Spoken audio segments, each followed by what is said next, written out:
gang, Marion back for day 15 of the Costco Wine Advent-ure Advent Calendar, and today we are taking a trip to Italy.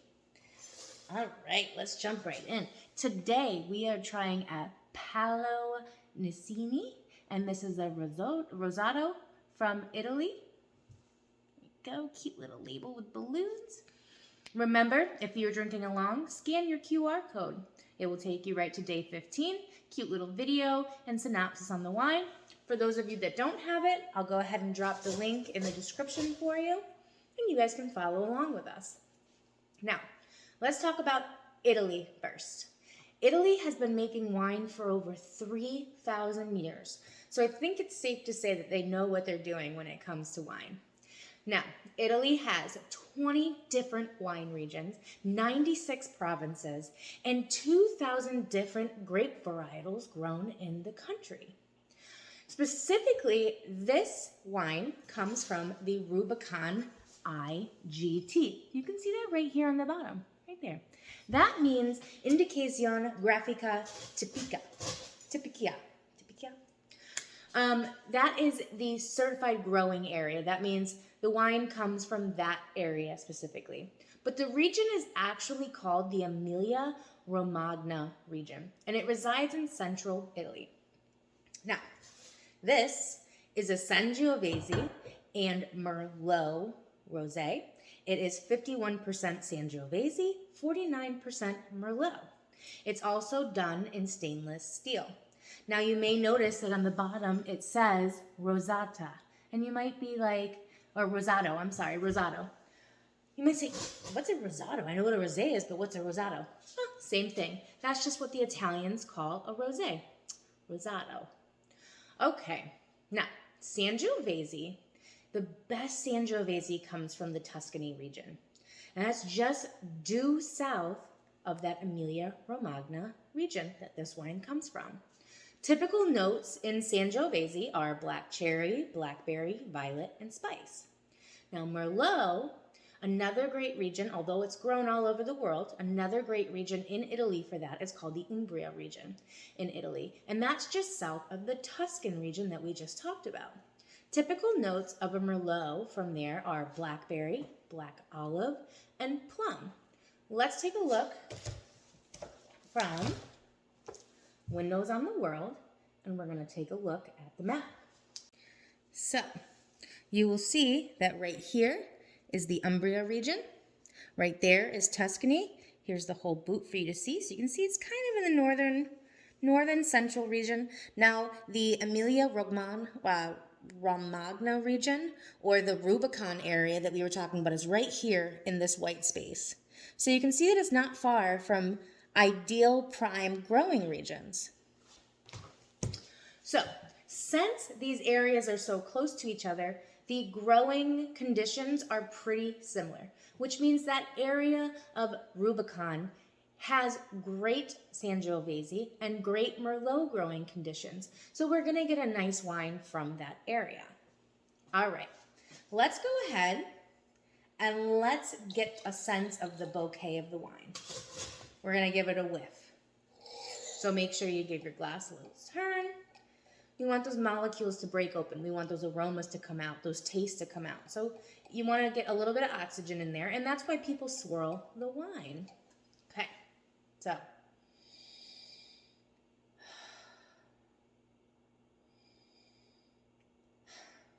It smells so good.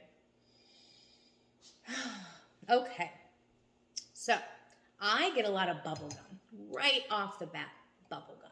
A lot of herbal notes, grassy, apricot, and citrus notes. If you're drinking along, I would love to know what you perceive because, like we talked about before, your smell and your taste buds are totally unique to you. You will pick up different things than other people in both your smell and your taste. All right, now let's give it a taste. Remember, we're going to take a sip and swish because we want that wine to hit all over the palate, the front, the sides, especially the cheeks, and the back. So let's dive right in.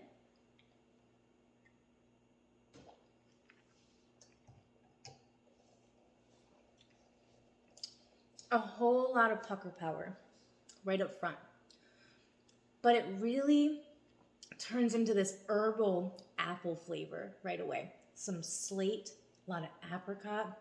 It's drier. It's got that drier side. So right down the center of your tongue, it's going to pull all the moisture out of there. And you're kind of going to get that mouth-watering acidic feel on the side of the tongues and from underneath the tongue. So that's how you can tell it's got medium acidity. Now, if it had a full acidity, you would be mouth-watering like crazy. This is just a light mouth-watering sensation. Okay. I get a lot of bubblegum on the finish and a lot of apple. I'm picking up a lot of, fresh, crisp apple at the end. You could also call it tree fruit if you wanted to, or orchard fruit. Very, very good. A little hint of citrus as it keeps going. What's interesting about this is it gives it a big punch right up front, but then it just slowly trickles away and then it's done. It doesn't have a very super long-lasting finish. You can still kind of taste it in the back of the palate a little bit, but it's nothing from where it started. So my recommendation with this wine is to stay as light as possible with your food pairing. So if you're going to do a charcuterie board, stick with those mild meats. Don't do anything crazy. You could do like a peppered coated salami. You could have that spice to help this cut through the spice. But once again, you do want to keep it mild because this is such a delicate wine. You also want to stay with your lighter cheeses. Do not do a brie with this. Do not do your aged Gouda. It is way too much for this guy. So stay light. Typically your goat cheeses, maybe a very light blue cheese. I don't like blue cheese, maybe you do, but you want to go with something very light. A lot of your softer cheeses. Okay. This is also going to go with your delicate fish, specifically grilled fish. You can also do this with shrimp and scallops as well. I also recommend this as one of your porch pounding options. And what I mean by that is you can pound a bottle of this with your friends on the front porch and have a great conversation. This wine also, because of these fun fruity notes, you could also get maybe a little bit of cranberry in there, would be a great turkey wine. Great to serve, before your Thanksgiving dinner. Get everybody warmed up to all of those savory flavors. Christmas dinner, great for Christmas dinner this time of year. Advent calendar for Christmas, great for that. But this is also an all year around wine. Spring, summer, fall, winter. It's going to be enjoyable anytime. But remember, because this is a rosé, because it's a lighter white, you do want to keep it on ice. And that's why I have the bucket here full of ice. I want to keep it cold. You want to serve it, between 45, 55 degrees. I like my wine very, very cold. So I put it on ice. I toss it in the fridge, before I drink it. I do not recommend drinking it warm, but if you have to, you have to. But great wine all around. I love this. I think they did a fantastic job on this. Highly recommend. Go to your local Total Wine, Wegmans, other wine store that you can go to. Look for a rosé. Look for a Rosato from Italy. Another great place is from Provence, France, but we're talking about Italy today, so definitely try those areas. Look for Tuscany. Look for Umbria.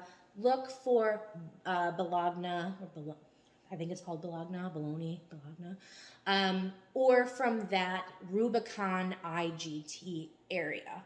Or the other area that we talked about, Emilia-Romagna.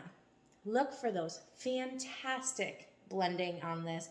Fantastic wine. Thank you so much for joining me for day 15. Let's go ahead and punch out one of our numbers. All right. Once again, if you guys remember, it got attacked.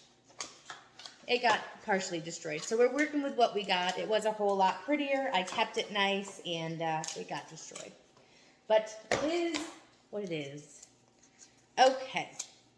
And I just plucked out the wrong one. I plucked out 16, not 15. We got a little bit ahead of ourselves there. Okay, there we go. 15. Cute little ornaments today. Just absolutely adorable. Once again,